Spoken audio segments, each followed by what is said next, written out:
karena ini sebagai bentuk pertentangan antar saudara sendiri, ya, yang pada akhirnya, ya, pemerintah membubarkan Partai Komunis di Indonesia, ya, sehingga membentuk tatanan-tatanan yang baru, ya. Nah, inilah suatu wujud perubahan sosial yang disebabkan dari pertentangan yang terjadi di dalam masyarakat, ya.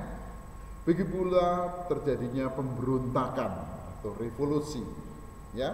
Ingat, contoh peristiwa yang besar yaitu revolusi Perancis, revolusi Amerika, revolusi Bolshevik. Kalau di Indonesia ada revolusi 1945, ya. Apa yang disebut sebagai revolusi adalah suatu bentuk perubahan sosial yang mendasar sehingga akan mempengaruhi sendi-sendi pokok kehidupan dan berlangsung secara cepat. Ingat, revolusi fisik yang terjadi pada 1945 menjadikan suatu bentuk perubahan besar, yaitu tatanan masyarakat Indonesia yang awalnya di bawah kolonial Belanda, kemudian menjadi negara sendiri yang merdeka. Otomatis di sini pemerintah berdiri sendiri, akhirnya dibentuklah dasar negara, tujuan negara, ya, ideologi negara, undang-undang negara. Ini adalah sebagai persyaratan dalam suatu negara yang harus dilengkapi supaya negara itu terwujud. Nah, inilah perubahan. Lebih konkret lagi revolusi Prancis, ya, terjadi perubahan sosial di sana dari tatanan masyarakat di bawah raja atau monarki menjadi masyarakat demokrasi, di mana yang berkuasa bukan raja, waktu itu Raja Louis, kemudian monarki diganti dengan demokrasi, di mana kekuasaan raja sudah tidak ada lagi, rakyatlah yang berkuasa, ya. Nah, inilah perubahan sosial yang disebabkan adanya pemberontakan atau revolusi, ya. Baik, kalau kita bandingkan dengan yang sebelumnya, yaitu adanya perubahan di dalam lembaga, ya. Misalnya yang dulu tidak ada KPK, sekarang ada KPK.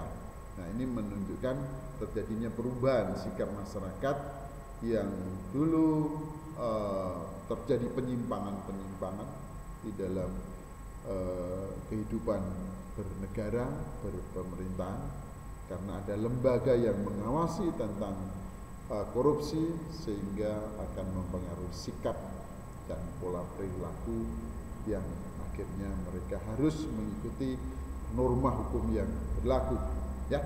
Nah, itulah perubahan sosial yang disebabkan dari dalam atau dari internal, ya. Kemudian dari luar atau eksternal, itu adanya peristiwa alam atau perubahan lingkungan fisik. Peristiwa alam itu bisa berwujud banjir, bisa berwujud gempa bumi, bisa berwujud gunung meletus, badai topan, kemarau panjang atau El Nino, musim penghujan panjang atau La Nina. Ini mampu mempengaruhi perubahan yang ada di dalam masyarakat, ya. Ini faktor lingkungan alam. Gempa bumi, tsunami yang di Aceh yang sudah menjadi pengantar kita pada ilustrasi gambar sudah Anda pahami secara detail dan jelas, ya. Baik, kemudian faktor lingkungan alam yang kedua adalah masuknya budaya lain, ya. Masuknya budaya lain, ya. Masuknya kebudayaan masyarakat lain itu melalui beberapa cara. Ada yang namanya akulturasi, ada yang namanya asimilasi, ada yang namanya difusi, ada yang namanya infiltrasi, ada yang namanya penetrasi. Ya, menyusup suatu budaya dengan cara damai, bahkan dengan cara-cara kekerasan. Menyusupnya ini namanya penetrasi budaya.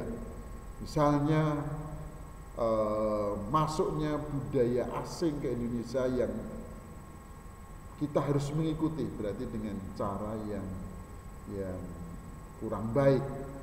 Kita dipaksa. Misalnya pada zaman kolonial Belanda, mau nggak mau kita harus mentaati dan mengikuti budaya Barat pada saat itu, karena sebenarnya sistem pajak yang ada di tempat kita, sistem itu sebenarnya tidak ada. Nah, itu pengaruh budaya Barat atau yang dibawa oleh Belanda. Asimilasi, akulturasi, nanti bisa Anda pahami ya perbedaannya. Kalau akulturasi di mana suatu bentuk penyesuaian unsur-unsur budaya, di mana masyarakat asli atau penduduk setempat memiliki budaya yang tidak hilang kepribadiannya terhadap budaya asing yang masuk.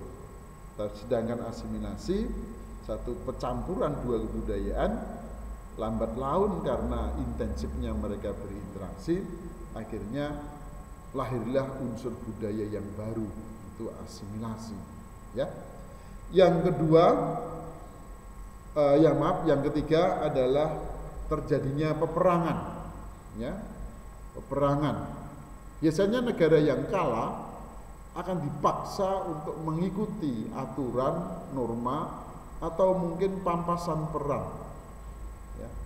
Bahkan negara yang menang akan memaksakan kepada negara yang kalah yang terkait dengan nantinya adanya suatu perubahan sosial yang ada di masyarakat. Ya. Jadi pada masalah inilah perubahan sosial bisa disebabkan dari faktor internal dan eksternal.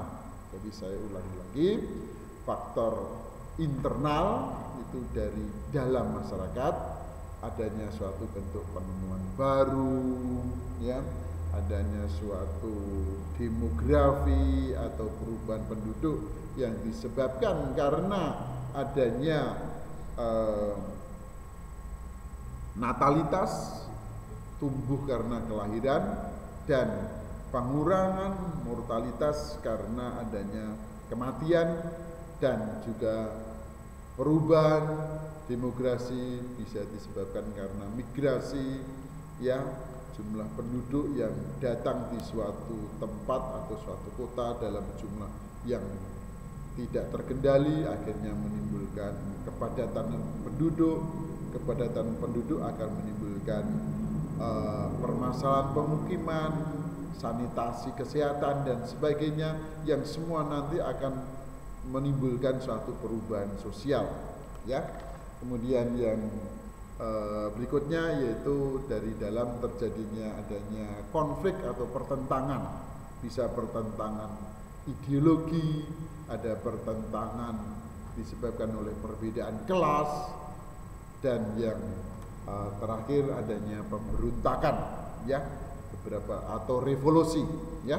Nah, inilah dari internal, ya. Saya kira dari 4 hal ini bisa Anda pahami. Sedangkan dari luar, ya, dari luar adanya lingkungan fisik, ada peristiwa-peristiwa alam, ya. Peristiwa alam akan mempengaruhi suatu perubahan sosial yang ada pada manusia itu sendiri, karena manusia dituntut untuk hidup harmoni dengan alam, ya.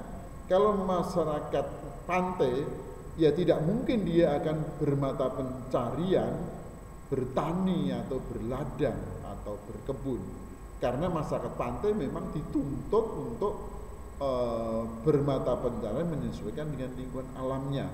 Begitu pula masyarakat yang tinggal di daerah agraris atau lahan pertanian atau di pedalaman,